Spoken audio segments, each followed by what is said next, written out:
She hadn't spoken a word in hours. The ropes at her wrists were too tight, her skin raw beneath them, but she didn't cry. Crying made things worse. Lena stared into the fire as it crackled just a few feet away. Her legs folded awkwardly beneath her, the hem of her dress blackened from the wind pushing sparks her way. The heat of the flames stung her face, but the cold behind her shoulders bit even harder. And somewhere inside her chest, everything felt hollow, like whatever had been full and alive there had been scooped out by cruel hands and left behind with nothing but ashes. She was 13, old enough to know that the woman who'd tied her there was never going to love her. Old enough to stop pretending that she'd ever been wanted in that house after her real mama died.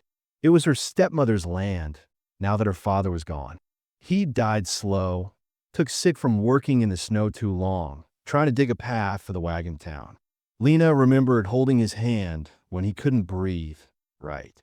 She remembered the sound he made in the last hour, like he was trying to say something but couldn't get the words out. And she remembered how, not even 2 days later, Margaret, the woman who'd married him for land and name, had dragged Lena by the arm and said, "You don't belong here no more. But I ain't the one to kill a child, so I'll let the cold or the coyotes do it." She hadn't meant to build the fire. That part had been a trick. Margaret had made her fetch the wood, told her they'd talk when it got dark, said they'd share a warm meal, just the two of them. For once, Margaret's voice had been soft, and Lena had been stupid enough to hope. But once the fire lit, Margaret had pulled a rope from her apron and pushed Lena down. There'd been no yelling, just cold, blank eyes and rough hands. "You're not gonna die," Margaret had said with a strange calm in her voice. "But you won't be the same in the morning." That had been hours ago. Maybe 5, maybe 6. Lena couldn't tell anymore. The moon was high. Her lips were dry and cracked. Her stomach hurt from emptiness. And her legs had started to go numb from sitting so long in the same spot. Every now and then, she heard coyotes howl from far away. But none came near. Maybe the fire still scared them off. Or maybe the smell of her wasn't worth the effort. She tried to move her fingers, but the rope had cut off most of the blood flow. Her hands tingled in a way that scared her. Not like pins and needles, but something worse. Something like her fingers might not work again when the rope came off. If the rope ever came off. She told herself not to cry, but her throat ached from holding it in. And eventually one tear slipped out, then another. She bit down hard on her lip and closed her eyes. She didn't hear the horse at first. Not clearly. It was faint, just a shuffle of hooves behind the trees. Could have been the wind. Could have been her mind playing tricks. But then came the snort, the sound of a real animal, a saddle creaking. She held her breath. There was no reason someone should be out here. Not this late. Not this far from the main road. This land hadn't seen a visitor in months. Just them, her and Margaret, stuck out here since her father's death, with no neighbors close enough to call it community. Then the horse stepped into view, slow and cautious. A tall man rode it, broad-shouldered, slouched just slightly in the saddle like he hadn't slept right in a year. His hat cast a long shadow over his face, and the fire made the side of him glow orange as he came closer. He didn't rush, didn't speak right away either. Lena watched him through blurry eyes, unsure if she was still dreaming. She felt more shame than hope, sitting there dirty, helpless, tied up like some wild animal that couldn't be trusted. She tried to pull her knees closer to hide her feet, but her legs wouldn't move. The man brought the horse to a stop, dismounted slowly.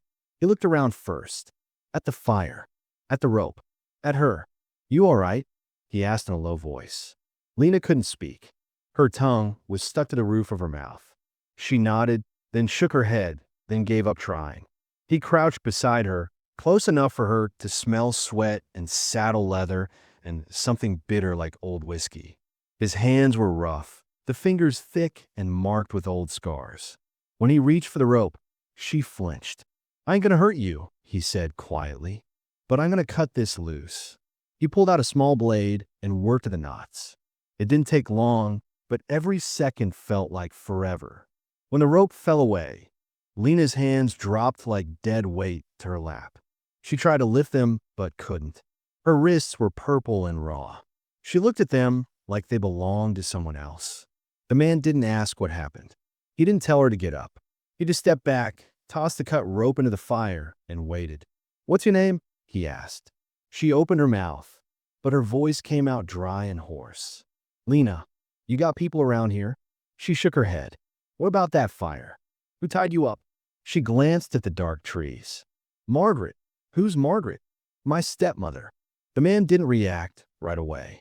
He took off his hat, ran a hand through hair that hadn't seen a comb in weeks, then looked up at the sky. He had the face of someone who'd lived through too many winters, deep lines, eyes that carried stories no one wanted to tell. He reached into his saddlebag and pulled out a canteen, then knelt and handed it to her. She took it with both hands, almost dropped it from the weight. The water was warm, but it tasted clean. She only took a few sips before handing it back. "Why'd she do that to you?" he asked. Lena looked down, said I was bad, said I didn't belong no more. She said if I wasn't dead by morning, maybe someone would take me off her hands. The man's jaw tightened. He stared into the fire like he could see something inside it no one else could. He didn't speak for a while. When he did, it was more to himself than her. People think the world just turns how it wants, but they never see what it does to the ones left behind. Lena didn't know what to say to that, but something about his voice, low and steady, made her chest stop hurting quite so much. Like someone had finally seen her. Not just a body to be fed or scolded or tied up, but a girl. A real girl with a name. "What's your name?" she asked. He looked at her, then gave a small nod. "Colt, like the gun, like the horse." She smiled for the first time in days. It hurt her cheeks. "You got a place?" he asked. "No, you got anything?" "No." He stood, brushed off his pants, and looked at her again. "All right then." She looked up at him, confused. "All right what?" "I'm not leaving you here. You don't know me." He nodded once. "I don't need to." She wanted to believe that. She wanted to stand, but her legs gave out when she tried. Colt caught her before she hit the ground. He didn't say a word about how light she was or how she winced when he lifted her. He just carried her like she was a sack of flour that needed moving, then set her gently on his saddle blanket beside the fire. "You get some sleep," he said. "We'll figure out what comes next in the morning." Lena stared up at the sky, at the tiny stars blinking through the black. Her stepmother might still be out there, but for the first time since her father died, Lena didn't feel completely alone. Colt sat nearby, back against a tree, hat tipped low. He looked like someone who'd been through hell himself, someone who didn't scare easy. She wondered what he'd lost, what had broken him enough to ride this far into nowhere. But she didn't ask. They were both just trying to survive the night. Colt hadn't always been a man who wandered into strangers' fires in the middle of nowhere. Once, a long time ago, he'd had his own piece of land and a family that laughed loud around the table. He'd had a wife who liked to sing while she worked, and a son who always ran barefoot through the tall grass, even when Colt told him not to. That life was gone now, burned to ash by a fever that took them both within days. The doctor said there was nothing to be done, but Colt had never stopped thinking he should have found a way. A better doctor, cleaner water, anything. After they died, he stayed on the land for a while, fixing things that didn't need fixing. He dug the well deeper, replaced boards on the porch that weren't broken. But the quiet got to him. The ghosts in the house breathed too loud, and every night he heard his son's footsteps that weren't there. So one morning, without telling anyone, he saddled up and rode out. Left the deed with a neighbor. Said he didn't need it anymore. That was nearly 2 years ago. Now he traveled with no real plan. Took odd jobs when he needed money. Slept under trees when the weather allowed. He wasn't looking for anything, especially not people. But something about the girl by the fire had stirred something he thought he'd buried. Maybe it was the way she didn't beg. Maybe it was how still she sat, like she'd already learned that crying never changed a thing. By morning, Lena was awake but quiet, curled into the saddle blanket with her arms around her knees. The marks on her wrists had darkened. Her lips were chapped, and she had that pale, Hollow-look kids got after too many nights without food. Colt handed her a piece of dry cornbread from his bag and didn't say much. She took it without a word. Where would she go? Colt asked. Lena shrugged. She has people in Junction. Her brother, maybe. She'd go there if she thought I was still alive. Otherwise, probably stay at the house. Ain't nobody out there to tell her different. That gave him something to think about. He didn't like the idea of leaving Margaret behind. But he had no law on his side, no badge, and no power to make her pay for what she'd done. Besides, he had a child to care for now. Like it or not. Later that day, they rode east, the horse carrying both of them. Lena stayed quiet most of the time, only speaking when she had to. Colt didn't press her. He knew how silence could hold a person together when talking made the pieces fall apart. They stopped at a small town called Dry Creek by dusk. It wasn't much, just a general store, a boarded-up schoolhouse, and a lopsided church that looked like it might fall over in the next windstorm. But it had something they needed: people. The general store was run by a woman named Millie, a thick-set widow with wiry gray hair and sharp eyes that missed nothing. She looked them both up and down when they stepped inside. Lena stayed behind Colt, barely lifting her head. "You look like you've been dragged behind your horse, friend," Millie said, eyeing Colt's dusty clothes and Lena's bruised face. "And she looks worse. Need some bandages, food, and a blanket," Colt said. "Anything warm." Millie leaned on the counter. "What happened to the girl?" "She was left out in the cold," Colt answered. Millie studied him. "And you picked her up?" "I did." "Name?" "Colt." "Last?" "Just Colt." Millie gave a short nod. She disappeared into the back and came out with a jar of salve, a tin of beans, and a wool blanket that looked like it had lived a long life already. She set them on the counter without saying anything else. When Colt reached into his coat for coins, she held up her hand. "You can pay me next time you come through. But don't bring trouble with you." He nodded. "Thank you." As they turned to leave, Millie called out, "There's a woman on the edge of town. Name's Ruth. Runs a boarding house for girls. Orphans mostly. If you need a place for her, that's where I go." Colt didn't answer right away. He looked down at Lena, who had barely touched the floor with her feet since they stepped inside. Her eyes were too big for her face, and she held herself like something breakable. "She's not going with strangers," he said. "She's going to need more than you can give her," Millie said quietly. "You look half-starved yourself." Outside, Cole helped Lena back onto the horse. "You ever hear of Ruth?" he asked. "No, you want to go see?" Lena didn't answer. She just pulled the blanket tighter around her and looked away. The boarding house stood at the edge of a wide wheat field, a white two-story building with peeling paint and laundry strung across the back. A pair of girls sat on the steps, giggling about something, but they stopped when Colt and Lena rode up. Ruth stepped out onto the porch a minute later, wiping her hands on her apron. She was older, maybe 50, with a kind face and hands that had done years of work.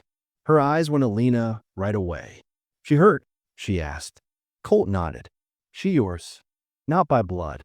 Ruth didn't ask more. She just said, "Come inside." The house smelled like bread and soap. There were shoes by the door in little pairs, and hand-sewn quilts on every bed Colt saw as they passed. Ruth led them into a kitchen where a kettle hissed and popped on the stove. While Lena sat by the warmth, Ruth looked over her wrists, then disappeared for a few minutes and returned with a tin of salve and a soft cloth. "You want to tell me what happened?" Ruth asked her gently. Lena shook her head. Ruth didn't press. She just cleaned the wounds and wrapped them with clean linen, then placed a hand lightly on Lena's shoulder. "You're safe now." Lena flinched to the word but didn't pull away. Colt stood near the wall, unsure if he was needed. His gut twisted a little. He'd brought her here to help, but now that help had come, something about it stung. Maybe because he knew what came next. "She can stay?" he asked. Ruth looked up. "Of course. For as long as she needs." Colt nodded. "Good." He turned to go, but Lena looked up quickly.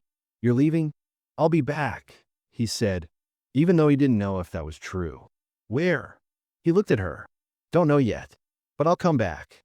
Ruth stepped in. "She can write you a letter if you leave an address." He didn't have one. He hadn't had one in a long time. Tell her to leave it at Millie's, he said. I pass through there sometimes. Lena didn't speak again. She didn't cry. But her face had that same hollow ache Colt remembered seeing in his own mirror months after burying his boy.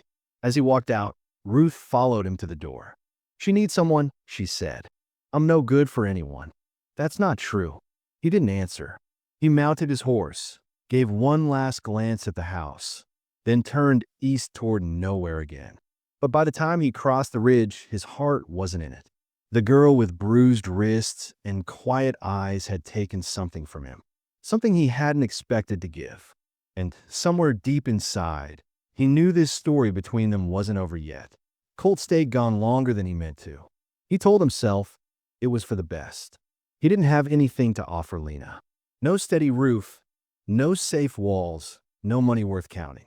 He was a man who carried more ghosts than plans, and that kind of man had no business raising a girl, not even one who had nowhere else to go. But the truth was, he couldn't stop thinking about her. Every time he lit a fire alone, every time he passed a house with smoke coming from the chimney, he saw her sitting there by that fire the night he found her, arms tight around herself, lips cracked from the wind, too proud to beg. And it burned at him in a way that wouldn't stop. Weeks passed. He drifted through 3 towns, took up a job helping fix a collapsed bridge over in Marlow, and kept a roof over his head by sleeping in barns and abandoned sheds. But his heart wasn't in any of it. Even the pay, decent enough for a man like him, felt hollow in his hand. Every dollar earned seemed pointless if he couldn't put it towards something that meant more than just another meal. Finally, in early spring, Colt turned his horse back toward Dry Creek. The fields were still pale from winter, but green was starting to peek through. The wind was warmer, and the clouds didn't hang so low. When he rode up to Millie's store again, she raised her eyebrows, but didn't look surprised. "Took your time," she said, handing him a coffee without asking. "Been working," he muttered. "She's still there, you know," Millie said. "Ruth's place. Girl asks about you now and then. Never complains, just quiet. Reads a lot." "Reads?" Colt asked, surprised. Millie smiled faintly. "Ruth's got a shelf full of books from her late husband. She says Lena goes through 'em like a fire goes through dry grass." That tugged at something in him. He hadn't pictured Lena with books. He still saw her with dirt on her cheeks and wounds on her wrists. But maybe she was already becoming someone different. He didn't ride to Ruth's that night. He waited until morning when the sun was out and the air smelled like wet soil. When he got there, Lena was outside, helping hang laundry with another girl. Her face had filled out some, still pale, still thin, but there was color now and less fear in the way she stood. She noticed him before he said anything. Her hands stilled and her shoulders stiffened for a moment, like she wasn't sure if she was dreaming. Then she let the clothespin drop and walked toward him. He climbed down from his saddle and took off his hat. "Didn't know if you'd still be here," he said. "I am," she said quietly. "You doing all right?" She nodded. "Better. Good." He hesitated. "I didn't mean to stay gone that long. I figured you had a reason." He looked down. "Yeah, just wasn't sure I should come back." "I'm glad you did," she said, voice just above a whisper. They sat outside on a bench Ruth had built from old fence posts. The breeze moved the sheets gently on the line behind them. Lena didn't talk much, but she didn't look away either. Colt watched her hands, clean now, soft compared to before. Her wrists still had faint lines, scars the rope had left behind, but they were healing. "Ruth treating you well?" "She's kind. Strict sometimes, but not like Margaret. She teaches us how to cook and sew. Says I've got a good hand with needles." "That's so." Lena nodded. "She wants to teach me to write better. I write slow." Colt reached into his saddlebag and pulled out a small, leather-bound notebook. "I brought this. Don't know if it's useful, but it's something." She took it carefully, opened the pages. They were blank. She smiled a little, just a flicker, but it was real. "Thank you." It was the first gift anyone had given her in years. From that day on, Colt came by every week or two. He never stayed long, just a day, maybe 2, but each visit was steady, quiet, and gentle. He brought her small things. a tin of colored pencils, a scarf from a market 2 towns over, a jar of wild honey. Sometimes he just brought stories, told her about the places he passed, the people he met. She listened without interrupting, her eyes always fixed on him, like she was memorizing each word. One morning, Ruth invited him to stay for supper. The other girls at the house crowded around him, like he was some kind of mystery. But he only had eyes for Lena, watching the way she moved now, not like a shadow, but like someone who'd been reminded she was real. After supper, Ruth pulled him aside. "She looks up to you," she said quietly. "I ain't trying to take anything from her." "You're not." But she's starting to believe she matters again. That doesn't happen on its own. Colt didn't answer. He didn't know how. What he wanted to say was that he wasn't used to matching to anyone himself. The next day, he found Lena outside again, reading in the grass. She was hunched over the notebook he'd given her, chewing on the end of a pencil. "Writing something?" he asked. She nodded, not looking up. "A letter? To who?" "To you." That stunned him. He stood there a second, then slowly sat beside her. "I didn't know if you'd want one," she said. "But Ruth said people like letters." He smiled a little. "People do." She handed him the notebook, and he flipped to the page. Her handwriting was crooked and slow, but every word was clear. "Dear Colt, thank you for coming back. Thank you for seeing me when no one else did. I'm learning. I'm trying. I hope you're okay. I think about you sometimes when it rains. I hope you're warm and dry. Maybe one day I'll help you the way you helped me." He looked over at her. Her face was turned down, but her hands were still calm. "You wrote this all by yourself?" he asked. She nodded. Took a while. He folded the page and slipped the notebook back in his coat. "I'll keep it." They spent that afternoon walking the edge of the field, watching birds land in the tall grass and scatter when they got too close. Lena talked more that day than she ever had before. Told him about a dream she had where she owned a bakery, about a book she was reading that had a girl who ran away but came back stronger. She laughed once, soft and unsure, like she wasn't sure if it was allowed. Colt didn't say much, just listened. That was enough. One evening near the start of summer, a storm rolled in sudden and hard. Colt had stayed longer than planned, helping Ruth repair a fence. The rain came down fast, and Lena ran outside with the other girls, shrieking with joy, spinning in the wet grass. Colt watched from the porch, half smiling, half afraid she'd slip. She didn't. She looked like someone who'd never been afraid of anything. Afterward, soaked to the bone, she stood in the doorway dripping, face lit up with something pure. "You ever run in the rain?" she asked. Colt shook his head. "Not on purpose." "You should. It feels like starting over." He didn't answer, but the words stayed with him all night. In the weeks that followed, people in town started noticing him more. He wasn't just a wanderer anymore. He was the man who brought gifts for the girl at Ruth's, who fixed fences and helped old Mr. Braley get his wagon wheel mended. He still didn't sleep easy, but the dreams weren't as sharp. And when he woke up in the dark, he thought of Lena's notebook, her crooked letters, her soft voice saying, "I hope you're warm and dry." One afternoon, Lena gave him a second letter. This one was longer. "I think I'm getting better at writing. I'm not as scared anymore. I still remember the fire and the ropes and Margaret's voice. But I remember your voice more. I remember how you didn't ask for anything. You just helped. That matters to me. I don't know what I'll be, but I want to be kind like you. I think that's the best thing a person can be." He read it twice, then folded it carefully and placed it in the inner pocket of his coat. He looked over at her. "You already are," he said. She didn't say anything, just leaned against him, her shoulder barely touching his. The moment was small, simple, but it wrapped itself around them like the quiet after a storm. A moment where the world, for once, didn't ask for anything but stillness. It was in that stillness that Colt realized he'd stopped running. Somewhere between the fire where he found her and this soft-shouldered girl leaning into his side, he'd started healing too. He wasn't sure what would come next. There was still Margaret out there, still questions left unanswered. But for now, this was enough. A girl with new scars and a growing smile. A man who'd lost everything and found a reason to stay. And between them, something steady, something real. Colt didn't mean to stay the whole summer. At first, he told himself he was just passing through. Then it became a habit, riding up the path to Ruth's house every few days, bringing little things Lena might need, fixing what was broken around the yard. Ruth never asked questions. The other girls stopped being shy. And Lena smiled more. She stood straighter, laughed louder. But even as the days stretched warm and sweet, a weight hung between them both. Not heavy enough to stop them, but always there, waiting. The first crack came in August, on a day hotter than most. Colt had been helping patch the roof on Ruth's chicken coop, while Lena sat nearby, reading aloud from one of her books. He liked the sound of her voice, still unsure, but braver now.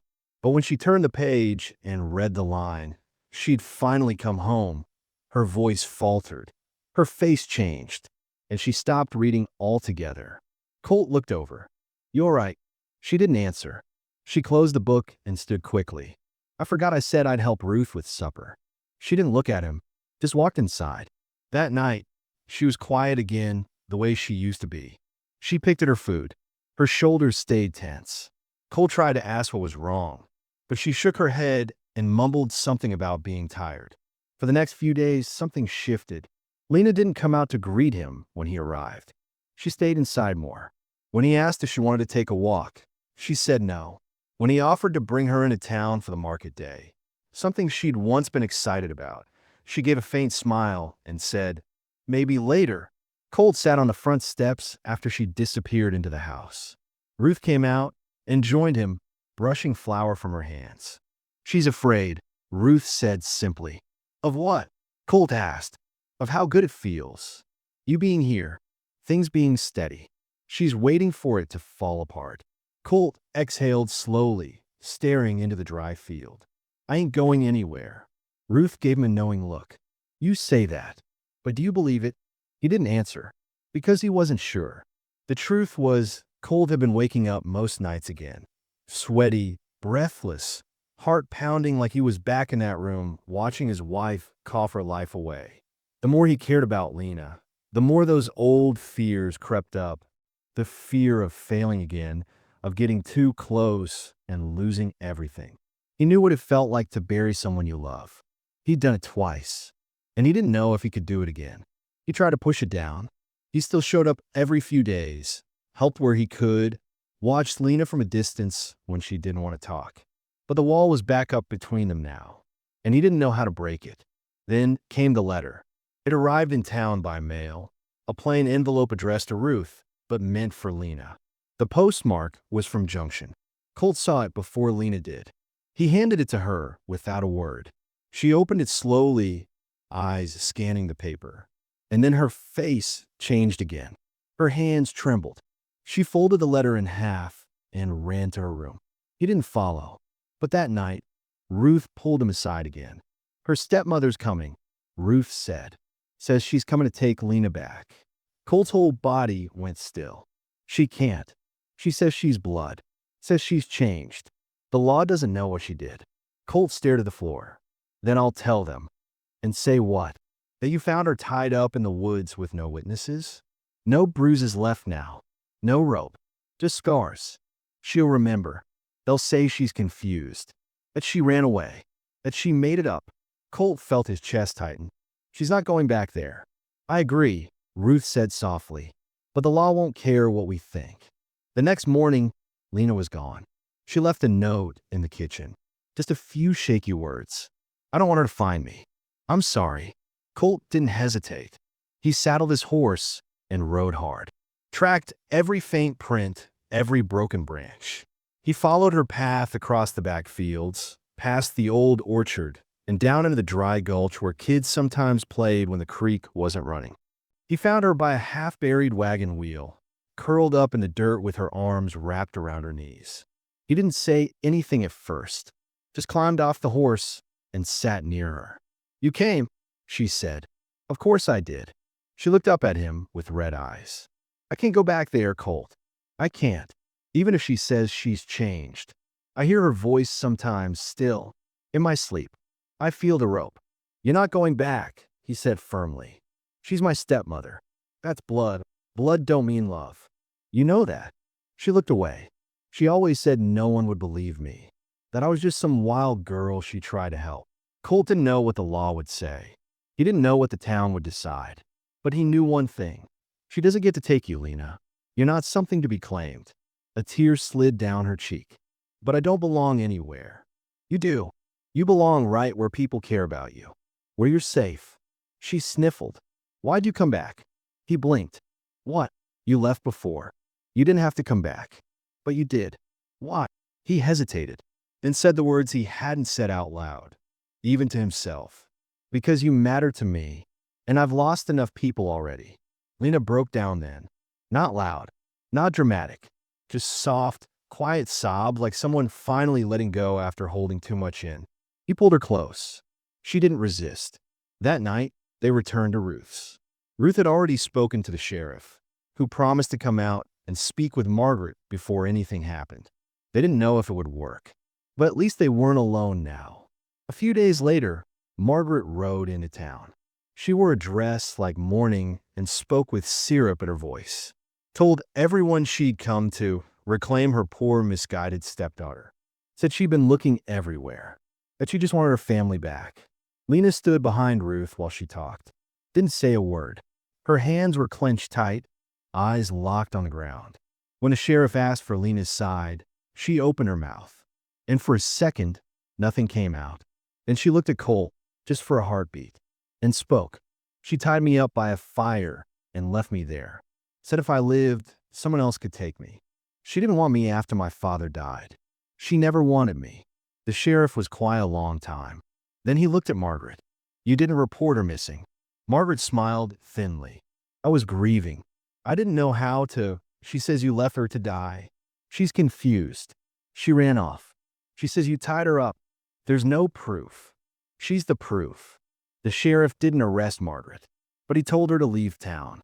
Told her not to come back near the girl again. Ruth, who'd already spoken with the local judge, agreed to keep Lena in her care. And Colt watched Margaret ride away without looking back. That night, Lena sat on the porch alone. Colt joined her after supper. She handed him a new letter. "I was scared. I still am. But when you said I mattered, something cracked open. Like maybe it's not wrong to hope. I don't want to be afraid forever. I want to be the kind of person who helps others feel safe too." Colt folded the letter carefully. He looked at her. "I'm scared too, you know." She tilted her head. "Of what?" He thought for a long time. "Of loving someone again. Of not being enough. Of losing them." She nodded. "Me too." They sat in silence for a while. Then she said, "We're both scared, but we're still here." And that somehow felt like enough for now. The sky was low and gray the morning everything came to a head. Rain clung to the air without falling, and a wind stirred dry leaves along the porch of Ruth's house. Lena stood at the window, arms crossed tight, watching the road. She hadn't spoken much in 2 days. Not since word came that Margaret had filed a formal claim to guardianship through the county clerk. No matter what the sheriff thought, the law on paper still saw Margaret as Lena's legal kin. It didn't matter how many scars Lena carried or how many letters she wrote. A signature could undo all of it. "She's not done," Lena said quietly. "She's coming back." Colt didn't try to reassure her with empty words. He knew better. Margaret had power on paper, and that kind of power had ruined better people. But he also knew something Margaret didn't. That Lena wasn't the same girl who'd been tied up beside a fire. And he wasn't the same man who'd wandered past that fire without a reason to stop. Still, the fear in Lena had returned, and with it came something darker. Not just fear of Margaret, but fear of herself. Of being weak again. Of being taken. Of becoming that girl again. The one with no voice and no hope. That night, Colt found her in the barn, sitting in the corner with her knees pulled to her chest. He approached slowly, not wanting to startle her. "She can't have you," he said. "She can," Lena whispered. "She will. I can't prove anything. What if the judge decides I'm lying? Then we fight harder. You're not alone anymore." She looked up, and her face was pale and tight. "But what if I break? What if she sees me and I freeze and I go back to being that scared girl who just let her do it? What if I can't speak? Colt sat beside her, his legs stiff from the day's work. He placed his hands on his knees, looked ahead into the dark.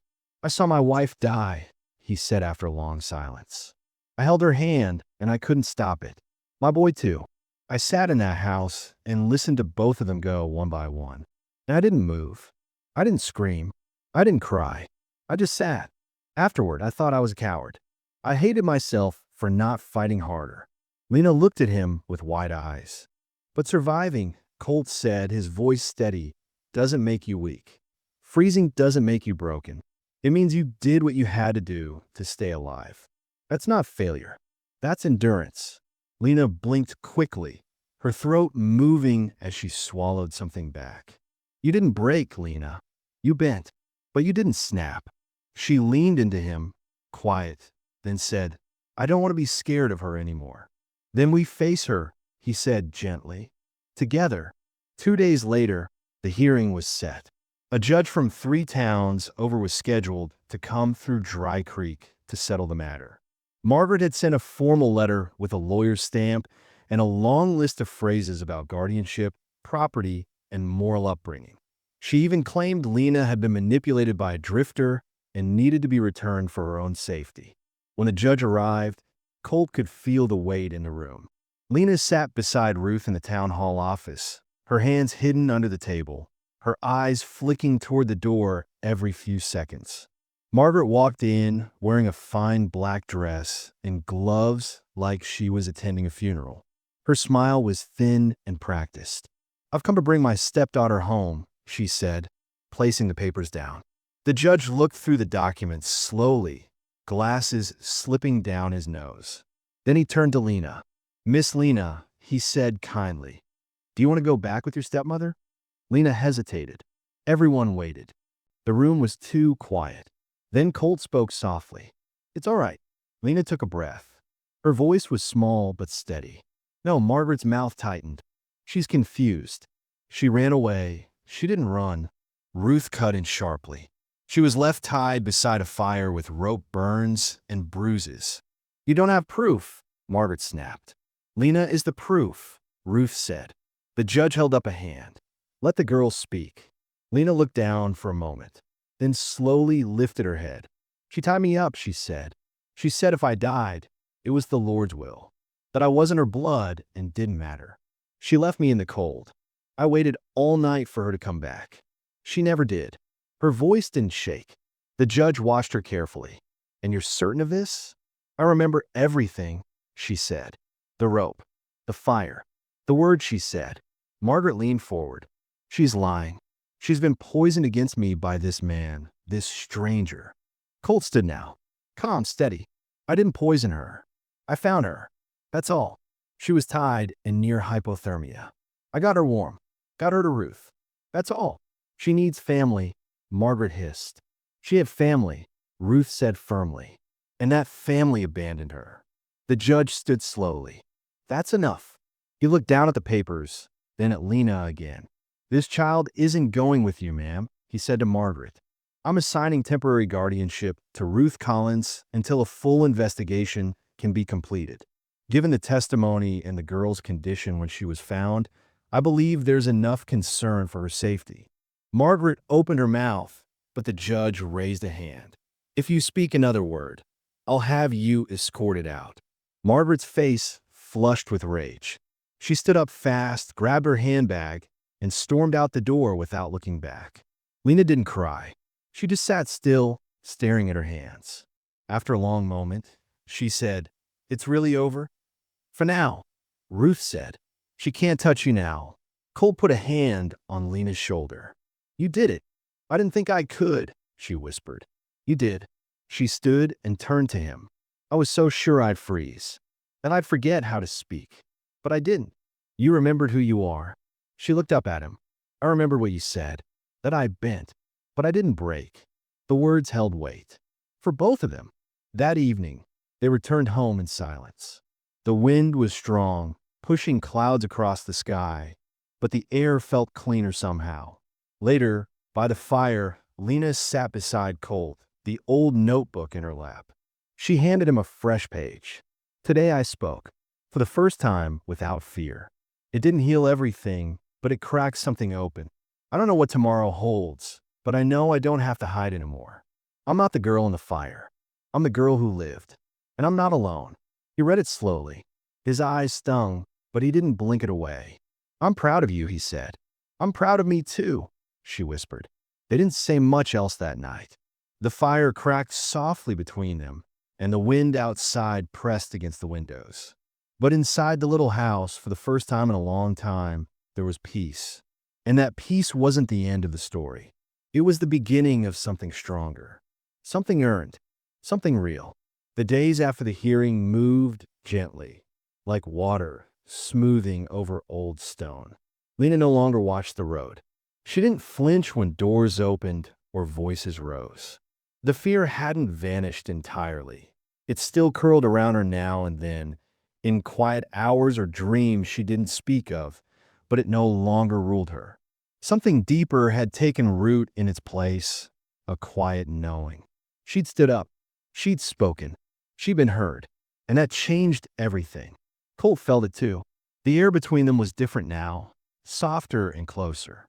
She smiled more easily, and when she laughed, it wasn't cautious anymore.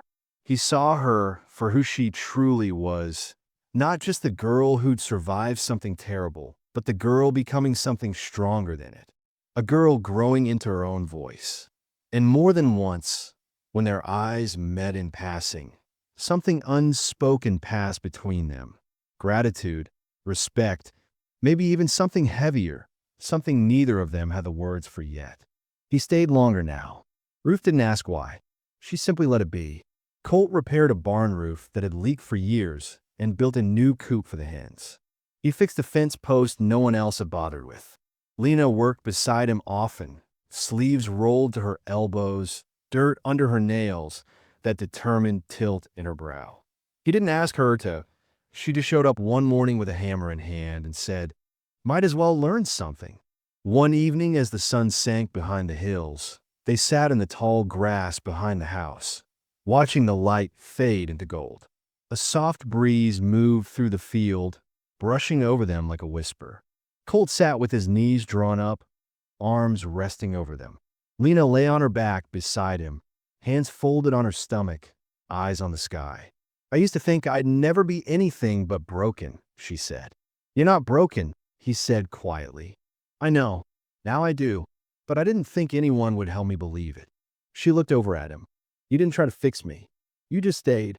He met her gaze. "That's all I knew how to do." They sat like that for a long time, saying nothing. The moment stretched soft and warm between them, and in the quiet, something shifted. Lena reached for his hand. Not fast, not afraid, just sure. He didn't pull away. Her fingers curled into his, and he wrapped his around hers like they'd been there all along. "I'm not going anywhere," he said. "I don't want you to," she whispered. The night sky darkened above them, stars settling into place. They didn't speak again for a long while. There was no need to. Later, Ruth found them sitting side by side on the porch steps, a blanket draped around both their shoulders. She said nothing, just left a tray of tea and closed the door softly behind her. The days that followed fell into a rhythm. Ruth made arrangements to legally foster Lena until she was of age, and Lena took up helping with the younger girls, teaching them to read, showing them how to stitch, walking them through the orchard like a patient older sister. She had purpose now. She had place. And Colt stayed, not because he had to, but because he wanted to. He carved a space for himself in the barn's old storage room, built it up with his own hands. One morning, Lena brought him a small wooden box she'd made with Ruth's help, painted in soft greens and golds. "It's for your letters," she said, shy but smiling. "Since you keep all of mine." He didn't say much, just opened the lid slowly, nodded once, and then reached for her hand again. As the season changed, so did they. The fear was still there sometimes, nights when thunder rolled too loud or when memories tried to crawl back through cracks. But now there was comfort too, and trust, and choice. On a quiet Sunday morning, with the fields warmed by a soft breeze and the sky clear as glass. Colt and Lena walked to the edge of the pasture and stood beside the tree where she used to sit and read. The same place where she first told him she'd written him a letter. The same place where she once asked why he came back. "I used to think I'd have to run forever," she said softly. "You don't." "I know," she said, and turned toward him. She reached into her pocket and handed him a folded note. "I'm not afraid anymore. I want a life. A real one. With choices. With you if you'll stay."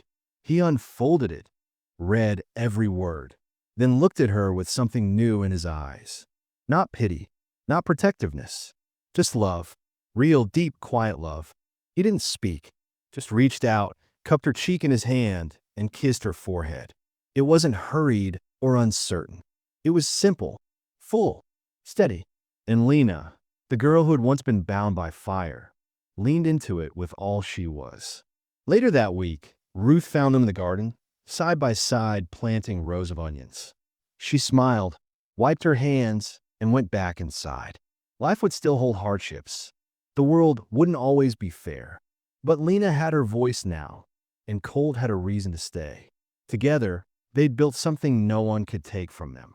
Not family by blood, but family by choice, by love, by survival, and now, by a future that belonged only to them.